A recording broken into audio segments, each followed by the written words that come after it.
नमस्कार साथियों, आप सबका स्वागत है हमारे आज के इस सेशन में। आज के इस सेशन में हम बात करेंगे जियोग्राफी यानी कि भूगोल के अध्याय 6 जिसका नाम है विनिर्माण उद्योग का भाग 2।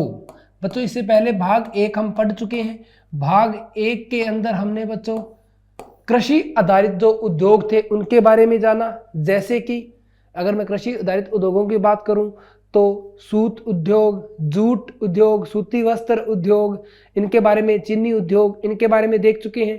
आज जो हम बात करेंगे बच्चों ये होंगे खनिज आधारित उद्योग, यानी कि वे उद्योग जो खनिजों पर आधारित होते हैं। तो आइए शुरू करते हैं हमारा आज का अध्याय। खनिज पर आधारित उद्योग, यानी कि हमारे आज के इस अध्याय का जो मेन टॉपिक रहेगा बच्चों वो रहेगा खनिज पर आधारित उद्योग। और पहला है लोहा इस्पात उद्योग, यानी कि पहला जो उद्योग हम पढ़ेंगे बच्चों वो है लोहा इस्पात उद्योग। लोहा इस्पात उद्योग एक आधारभूत उद्योग है। आधारभूत यानी कि बच्चों वे उद्योग जो कच्चे माल का उपयोग करके बाजार में कोई चीज जो चाहिए उसके लिए या कोई एक ऐसी वस्तु का निर्माण करना जो बाजार में एज ए प्रोडक्ट जाती हो। क्योंकि लोहे का इस्तेमाल मशीनों को बनाने में होता है तो इस कारण से स्टील के उत्पादन और खपत को किसी भी देश के विकास के सूचक के रूप में लिया जाता है। यानी कि कई बार बच्चों जब बात देश के विकास के सूचक की आती है कि कौन सा देश कितना विकास कर रहा है तो यह देखा जाता है कि उस देश के अंदर जो स्टील है उसकी इस्पात तो है उसकी खपत कितनी हो रही है और इस खपत के अनुसार ही उस देश के विकास का अंदाजा लगाया जाता है। भारत में कच्चे इस्पात का उत्पादन 32.8 मिलियन टन है और विश्व में इसका 9वां स्थान है। यानी कि इस्पात के उत्पादन में भारत के स्थान की बात करें बच्चों तो ये 9वें स्थान पर आता है। भारत स्पॉन्ज लोहे यानी कि एक ऐसा लोहा जिसके अंदर अशुद्धियां ज़्यादा होती है, स्पॉन्ज लोहे का सबसे बड़ा उत्पादक है। लेकिन भारत में प्रति व्यक्ति इस्पात की खपत केवल 32 किलोग्राम प्रति वर्ष है। यानी कि बच्चों अगर ये मैं बात करूं कि ये बहुत ही कम है और यही कारण है कि भारत को अभी भी विकसित देशों के अंदर काउंट नहीं किया जाता, क्योंकि हमारे यहाँ प्रति व्यक्ति जो खपत है इस्पात की उसकी मात्रा काफी कम है। अभी भारत में 10 मुख्य संकलित स्टील प्लांट हैं। इनके अलावा कई छोटे प्लांट भी हैं। इस सेक्टर में Steel Authority of India Limited यानी कि सेल SAIL बच्चों ये एक गवर्नमेंट कंपनी है। SAIL Steel Authority of India, Soma Mandal इसके जो अगर मैं बात करूं तो फिलहाल के अंदर सोमा मंडल इसके सबसे प्रमुख अध्यक्ष हैं। इसके एक मुख्य पब्लिक सेक्टर की कंपनी है, यानी कि एक प्राइवेट गवर्नमेंट कंपनी है। प्राइवेट सेक्टर की मुख्य company Tata iron and steel company यानी कि टिस्को। बच्चों जो टिस्को है ये प्राइवेट सेक्टर की है, जबकि सेल जो है गवर्नमेंट क्षेत्र की एक कंपनी है। भारत में ज़्यादातर लोहा इस्पात उद्योग छोटा नागपुर के पठारी क्षेत्र में केंद्रित है। क्योंकि बच्चों देखो किसी भी केंद्र की उपस्थिति निर्भर करती है उसके कच्चे माल की निर्भरता पर, यानी कि कच्चा माल उसे कहाँ जल्दी प्राप्त हो सकता है इस बात पर निर्भर करता है। इस क्षेत्र में सस्ता लोहे अयस्क, उच्च क्वालिटी का कच्चा माल, सस्ते मजदूर और रेल और सड़क अच्छा संपर्क है और इन्हीं सब चीज़ों का ध्यान रखा जाता है एक उद्योग को स्थापित करने से पहले। और बच्चों आप देख सकते हो यहाँ हमने कुछ स्टील उद्योगों को नामांकित किया है, जैसे कि भिलाई, राउरकेला, जमशेदपुर, बोकारो, बर्नपुर, दुर्गापुर, विजयनगर, भद्रावती, सेलम, ये कुछ प्रमुख स्टील उद्योग हैं, इस्पात उद्योग हैं। भारत में लोहा इस्पात उद्योग के खराब प्रदर्शन के कारण कि भारत में अभी भी लोहा उद्योग प्रदर्शन इतने अपने उच्च स्तर पर क्यों नहीं पहुंच पाया है, और इसमें बच्चों सबसे इंपॉर्टेंट जो रोल होता है वो होता है कोल की सीमित उपलब्धता और ऊंची कीमत। यानी कि जो कोयला है हमारे यहाँ कोयला एक सीमित मात्रा में है और यही इसका सबसे बड़ा कारण रहा है। श्रमिकों की कम उत्पादकता, यानी कि कौशल नहीं है श्रमिकों के अंदर, अकौशल या अकुशल श्रमिक है, अनियमित विद्युत सप्लाई और अविकसित अवसंरचना, ये प्रमुख कारण रहे हैं यहाँ पर खराब प्रदर्शन के। अब बात आती है बच्चों एल्युमिनियम प्रगलन। प्रगलन का मतलब होता है जो एल्युमिनियम के अयस्क होता है बॉक्साइट, एल्यूमिनियम बच्चों बॉक्साइट के रूप में पाया जाता है। बॉक्साइट ये होता है बच्चों Al2O3, और इसके प्रगलन के द्वारा ही एल्यूमिनियम को अलग कर किया जाता है। तो अब बात एल्यूमिनियम प्रगलन की ही है कि एल्यूमिनियम प्रगलन कैसे होता है, कितने तंत्र से कितने उद्योग चल रहे हैं, क्या काम आता है, इसके बारे में देखेंगे। कि भारत में एल्यूमिनियम प्रगलन दूसरा सबसे महत्वपूर्ण धातु शोषण शीतन उद्योग है, यानी कि लौह अयस्क के बाद दूसरा सबसे बड़ा उद्योग है। एल्यूमिनियम को अवसर मिश्र धातु में बदला जाता है। एल्यूमिनियम के मिश्र धातु का इस्तेमाल विभिन्न उत्पादों के निर्माण में भी किया जाता है, यानी कि एल्यूमिनियम से कई प्रकार की मिश्र धातुएं बनाई जाती हैं और उन मिश्र धातुओं से कई प्रकार के संचार से संबंधित, या मैं ऐसे बोलूं कि कई प्रकार की सामग्रियों का निर्माण किया जाता है। भारत में एल्यूमिनियम प्रगलन के 8 प्लांट हैं। अगर बात करें कि एल्यूमिनियम प्रगलन के कितने प्लांट है भारत में, तो इनकी संख्या है बच्चों 8। ये है उड़ीसा, और उड़ीसा के अंदर भी नालको और बाल्को ये प्रमुख क्षेत्र हैं एल्यूमिनियम प्रगलन के। पश्चिम बंगाल, केरल, उत्तर प्रदेश, छत्तीसगढ़, महाराष्ट्र और तमिलनाडु ये कुछ प्रमुख एल्यूमिनियम प्रगलन के क्षेत्र हैं। और 2004 में भारत में 600 मिलियन टन एल्यूमिनियम का उत्पादन हुआ था, यानी कि अगर कुल उत्पादन की बात करें तो बच्चों ये रहा था 600 मिलियन टन। अब मैं बात करता हूं बच्चों रसायन उद्योग की। जैसे कि आपको पता है हमारी जो सीरीज चल रही है ये चल रही है खनिजों के ऊपर आधारित उद्योग। तो उसी श्रेणी के अंदर हमने पहला लौह अयस्क के बारे में देखा, दूसरा हमने एल्यूमिनियम अयस्क के बारे में देखा, और तीसरा हमारा है रसायन उद्योग। भारत के जीडीपी यानी कि सकल घरेलू उत्पाद रसायन उद्योग का शेयर 3% है, यानी कि हमारी जितनी जीडीपी है उसका 3% हिस्सा जो हमें रसायन उद्योगों से प्राप्त होता है, यानी कि अपने आप में काफी बड़ा हिस्सा लिए हुए हैं। और भारत का रसायन उद्योग एशिया में 3रे नंबर पर और विश्व में 12वें नंबर पर है, यानी कि अगर एशिया के पर्सपेक्टिव से देखा जाए तो जो रसायन उद्योग है ये एशिया के अंदर 3रे नंबर पर आता है, जबकि विश्व में 12वें नंबर पर आता है। अकार्बनिक तो रसायन 2 प्रकार के होते हैं। एक तो होता है कार्बनिक रसायन, यानी कि एक ऐसा रसायन जिसमें कार्बन किसी न किसी रूप में उपस्थित हो, और एक होता है अकार्बनिक रसायन, यानी कि ऐसा रसायन जिसके अंदर कार्बन किसी भी रूप में उपस्थित न हो। तो पहले मैं अकार्बनिक रसायन की बात करूं तो sulphuric acid, nitric acid, alkali, soda ash, caustic soda अकार्बनिक रसायन है, यानी कि इनके अंदर कार्बन की उपस्थिति नहीं होती। सल्फ्यूरिक एसिड का इस्तेमाल उर्वरक, synthetic fibre, plastic, antiseptic paint और डाई बनाने में किया जाता है। यानी कि सल्फ्यूरिक एसिड की ही मैं बात करूं बच्चों तो यह विशेष प्रकार इन चीजों के बनाने में या इन चीजों के लिए कच्चे माल के रूप में कार्य या प्रयोग में लिया जाता है। सोडा ऐश का इस्तेमाल कांच, साबुन, डिटर्जेंट, कागज आदि बनाने में होता है। इनके अगर सोडा ऐश के उपयोग की बात करूं तो ये इसके उपयोग है। अब मैं बात करता हूं बच्चों कार्बनिक रसायन की, तो पेट्रोकेमिकल इस श्रेणी में आते हैं। पेट्रोकेमिकल यानी कि पेट्रोलियम जो है ये बच्चों कार्बन से ही कहीं न कहीं कैसे न कैसे अन्य रूप में आए हैं। पेट्रोकेमिकल का इस्तेमाल सिंथेटिक फाइबर, सिंथेटिक रबड़, प्लास्टिक, डार्क दवा आदि बनाने में होता है। ये बात आगे बच्चों कार्बनिक जो अपने खनिज है उनके किस रूप में किया जाता है। अब मैं बच्चों बात करता हूं उर्वरक उद्योग की। अभी हमने रसायन उद्योग के बारे में जाना, अब हम देखेंगे उर्वरक उद्योग के बारे में। उर्वरक उद्योग में मुख्य रूप से नाइट्रोजन युक्त उर्वरक, जैसे कि बच्चों अगर मैं नाइट्रोजन युक्त उर्वरक की बात करूं तो यूरिया यानी कि NH2CO NH2 ये होता है बच्चों नाइट्रोजन युक्त उर्वरक या यूरिया। फॉस्फेटिक उर्वरक, अमोनियम फॉस्फेट, कॉम्प्लेक्स उर्वरक का उत्पादन होता है और कॉम्प्लेक्स उर्वरक में नाइट्रोजन, फास्फेट, पोटाश का समावेश होता है।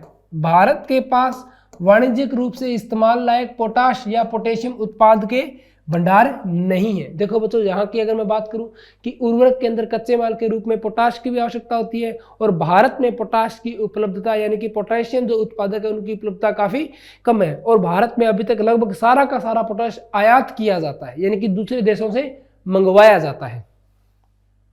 इसलिए भारत को पोटाश का आयात करना पड़ता है। भारत नाइट्रोजन युक्त उर्वरक का विश्व का तीसरा सबसे बड़ा उत्पादक है, यानी कि निर्माण करने वाला देश है। यहाँ 57 खाद कारखाने हैं जहां नाइट्रोजन युक्त उर्वरक और कॉम्प्लेक्स उर्वरक का उत्पादन होता है। यानी कि अगर इनकी मैं संख्या की बात करूं तो इनकी संख्या कितनी है बच्चों? 57। उनमें से 29 कारखानों में यूरिया का उत्पादन होता है, जैसे कि मैंने आपको बताया यह भी एक नाइट्रोजन युक्त उर्वरक है। और 9 कारखानों में बाई प्रोडक्ट के रूप में अमोनियम सल्फेट का उत्पादन होता है। यहाँ 68 छोटे कारखाने हैं जो सिंगल सुपर फास्फेट बनाते हैं, यानी कि अलग अलग प्रकार के उर्वरकों की बात की गई है। अब बच्चों मैं बात करूंगा सीमेंट उद्योग की, कि सीमेंट उद्योग का क्या काम होता है, ये कैसे निर्भर करता है अन्य उद्योगों के ऊपर। तो सीमेंट उद्योग में भारी कच्चा माल लगता है, जैसे चूना पत्थर, सिलिका यानी कि बच्चों मिट्टी, SiO2, चूना पत्थर यानी कि CaOH की होल्ट वाइज,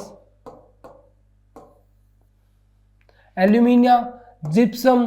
गुजरात में सीमेंट के कई कारखाने हैं क्योंकि यहाँ बंदरगाह नजदीक है। बच्चों ज्यादातर जो कारखाने होते हैं वो समुद्री क्षेत्र के नजदीक या बंदरगाहों के नजदीक या ऐसे स्थान पर होते हैं जहां से जो पहुंच है बंदरगाहों तक वो आसान हो। भारत में सीमेंट के 128 बड़े और 323 छोटे कारखाने हैं और क्वालिटी में सुधार के बाद से भारत के सीमेंट का पूर्वी एशिया, गल्फ देशों, अफ्रीका और दक्षिणी एशिया में अच्छा बाजार मिल गया है। अच्छा बाजार मिल जाने का मतलब बच्चों, भारत के अंदर जिस सीमेंट का उत्पादन किया जाता है उसे हम इन देशों के अंदर बेच सकते हैं आसानी से। उत्पादन और निर्यात के मामले में यह उद्योग अच्छा प्रदर्शन कर रहा है, यानी कि यहां से हमें अच्छी खासी इनकम प्राप्त हो रही है। अब बच्चों मैं बात करता हूं मोटर गाड़ी उद्योग की। अभी तक हमने बच्चों रसायन उद्योग के बारे में जाना, अन्य लोहा उद्योग के बारे में जाना, एल्यूमिनियम उद्योग के बारे में जाना, और इसी सीरीज में हम बात करते हैं अब मोटर गाड़ी उद्योग। आज भारत में लगभग हर प्रकार की मोटर गाड़ी बनती है और 1991 की उदारवादी नीतियां, उदारवादी का मतलब बच्चों कि लोग जो विदेशी जो कंपनियां थी उन्हें अपने देश में आगमन देना और नियमों में कुछ छूट देते हुए उन्हें बुलाना के बाद कई मोटर गाड़ियां कंपनियों ने भारत में यहाँ काम शुरू कर दिया। यानी कि वो जो मैन्युफैक्चरिंग का काम होता है, यानी कि जो मोटर गाड़ी बनाने का जो काम होता है वो भारत में ही आकर करने लगे थे। अब बच्चों जब भारत में आके ही निर्माण करेंगे तो वो कच्चा माल भी भारत से लेंगे, जो मजदूर होंगे, श्रम जो होगा वो भी भारत से ही लेंगे। तो कहीं ना कहीं भारत की जो आर्थिक जो सुधार है उसमें काफी बढ़ोतरी होगी। आज का भारत मोटर गाड़ी के लिए अच्छा बाजार बन गया है। अगर मैं आज की बात करूं, अभी भारत में कार और मल्टी यूटिलिटी व्हीकल के 15 निर्माता, कमर्शियल व्हीकल के 9 निर्माता और दोपहिया वाहन के 15 निर्माता हैं। यानी कि अलग अलग देशों की इतनी कंपनियां हैं जो भारत में ही अपना निर्माण कार्य कर रही हैं। मोटर गाड़ी उद्योग के मुख्य केंद्र हैं दिल्ली, गुड़गांव, मुंबई, पुणे, चेन्नई, कोलकाता, लखनऊ, इंदौर, हैदराबाद, जमशेदपुर, बंगलोर, सानंद, पंतनगर आदि। ये कुछ इंपॉर्टेंट या वे स्थान है जहां मोटर गाड़ी उद्योग खोले गए हैं। अब बच्चों मैं बात करूंगा सूचना प्रौद्योगिकी और इलेक्ट्रॉनिक उद्योग, यानी कि वे उद्योग जो IT इंफॉर्मेशन टेक्नोलॉजी पर आधारित है, इनकी बात करेंगे। और अगर बच्चों मैं भारत के दृष्टिकोण से देखूं तो भारत का जो IT हब बोला जाता है वो है बच्चों कर्नाटक में बेंगलोर शहर। सूचना प्रौद्योगिकी और इलेक्ट्रॉनिक उद्योग का मुख्य केंद्र बेंगलोर है। इस उद्योग के अन्य मुख्य केंद्र मुंबई, पुणे, दिल्ली, हैदराबाद, चेन्नई, कोलकाता, लखनऊ और कोयंबटूर है। देश में 18 सॉफ्टवेयर टेक्नोलॉजी पार्क हैं। टेक्नोलॉजी पार्क का मतलब टोटल 18 ऐसे स्थान है जहां इन चीजों के लिए आधारभूत संरचनाएं बनी हुई हैं। ये सॉफ्टवेयर विशेषज्ञों को एकल विंडो सेवा और उच्च डाटा संचार की सुविधा देते हैं। इस उद्योग ने भारी संख्या में रोजगार प्रदान किए हैं। 31 मार्च 2005 तक 10 लाख से अधिक लोग सूचना प्रौद्योगिकी में कार्यरत हैं और हाल के वर्षों में BPO में तेजी से वृद्धि हुई है, इसलिए इस सेक्टर में विदेशी मुद्रा की अच्छी कमाई होती है। यानी कि विदेशी मुद्रा का जो निवेश है वो आईटी सेक्टर में काफी ज्यादा बड़ा है पहले के मुकाबले। और अगर मैं बात करूं रोजगार की, तो इसने एक बड़े स्तर में काफी ज्यादा लोगों को रोजगार भी दिया है। यानी कि जो व्यक्ति भारत में इंजीनियरिंग करते हैं अब उन्हें बाहर नहीं जाना पड़ता, कहीं ना कहीं उन्हें इन्हीं क्षेत्र के अंदर रोजगार मिल जाता है। बच्चों आप देख सकते हो ये कुछ सॉफ्टवेयर टेक्नोलॉजी पॉइंट्स के बारे में बताया गया है, जैसे कि जयपुर, नोएडा, मोहाली, श्रीनगर, इंदौर, गांधीनगर, मुंबई, पुणे, हैदराबाद, ये कुछ सेक्टर हैं जहां आईटी क्षेत्र विकसित है। औद्योगिक प्रदूषण तथा पर्यावरण निम्नीकरण। अब बच्चों ये तो बात थी उद्योगों की कि उद्योग कैसे आर्थिक विकास का रास्ता बने, कैसे आर्थिक विकास में वृद्धि हुई उद्योगों के कारण। पर अब मैं बात करूंगा बच्चों उनसे होने वाले पर्यावरण के नुकसान की, कि इस वृद्धि में कहीं ना कहीं पर्यावरण को भी अति क्षति पहुंची है। तो कौन सी क्षति पहुंची है उसकी बात करेंगे। यद्यपि उद्योगों की हमारी अर्थव्यवस्था के विकास में महत्वपूर्ण भूमिका रही है, पर यह प्रदूषण को भी बढ़ावा देते हैं। कैसे बच्चों, अगर मैं बात करूं वायु प्रदूषण की, तो वायु प्रदूषण के भी बड़े कारण बनते हैं, जल प्रदूषण के भी एक बड़े कारण बनते हैं उद्योग जो होते हैं। सबसे पहले मैं वायु प्रदूषण की ही बात करूंगा। अधिक अनुपात में गैसों की उपस्थिति जैसे कि सल्फर डाइऑक्साइड तथा कार्बन मोनोऑक्साइड वायु प्रदूषण का कारण है। यानी कि बच्चों SO2 और CO ये दोनों सबसे बड़े प्रदूषक माने जाते हैं वायु प्रदूषण के। तो ये जितने भी अपने उद्योग हैं उनसे निष्कासित होने वाली गैसों के मुख्य अवयव भी रहते हैं। वायु में निलंबित कणानुमा पदार्थ, स्प्रे, कुहासा तथा धुआं वायु प्रदूषण मानव स्वास्थ्य, पशुओं, पौधों, इमारत तथा पूरे पर्यावरण पर दुष्प्रभाव डालते हैं। जैसे कि बच्चों इस SO2 के कारण ताजमहल का रंग भी काला पड़ता जा रहा है, या मैं ऐसे बोलूं कि वायु प्रदूषण के कारण सांस लेने में तकलीफ आती है, फेफड़ों के रोग बढ़ रहे हैं। कहीं ना कहीं जो एवरेज आयु है मानव की वो लगातार घटती जा रही है। जल प्रदूषण। उद्योगों द्वारा कार्बनिक तथा अकार्बनिक अपशिष्ट पदार्थों के नदी में छोड़ने से जल प्रदूषण फैलता है। और कुछ उद्योग तो जो रंग, अपमार्जक, अम्ल, लवण तथा भारी धातुएं, कृत्रिम रसायन आदि जल में वांछित करते हैं। यानी कि जितना भी अपशिष्ट पदार्थ होता है वो सारा का सारा जल में या नदियों और नालियों में डाल दिया जाता है, जो कि जल प्रदूषण का एक बड़ा कारण बनता है। तापीय प्रदूषण यानी कि टेम्परेचर का बढ़ना। परमाणु ऊर्जा संयंत्रों के अपशिष्ट व परमाणु शस्त्र उत्पादक कारखानों से कैंसर, जन्मजात विकार तथा अकाल प्रसव जैसी बीमारियां होती है। यानी कि परमाणु के प्रभाव से अगर मैं बात करूं तो ये सब कुछ बीमारियां होने के चांसेस रहते हैं। ध्वनि प्रदूषण। ध्वनि प्रदूषण से खिन्नता तथा उत्तेजना ही नहीं वरन श्रवण क्षमता, हृदय गति, रक्तचाप तथा अन्य कई जो व्यथाएं हैं या परेशानियां हैं बढ़ जाती हैं। यानी कि अगर लगातार किसी क्षेत्र के अंदर एक उच्च स्तर का ध्वनि प्रदूषण रहेगा तो कहीं न कहीं लोगों की श्रवण क्षमता भी इससे प्रभावित होती है। उद्योगों द्वारा पर्यावरण को होने वाले नुकसान की रोकथाम यानी कि कैसे रोका जा सकता है पर्यावरण प्रदूषण को, कौन से अपने को नियम अपनाने पड़ेंगे जिससे पर्यावरण प्रदूषण को कम किया जा सके। जल का पुनः चक्रीकरण होना चाहिए, यानी कि जो जल उद्योगों ने निष्कासित कर दिया उसी जल का पुनः चक्रण करके वापस उद्योग उपयोग में लाए। यानी कि ताजा पानी जो होता है, जो पीने लायक पानी है, बार बार उसका उपयोग न किया जाए।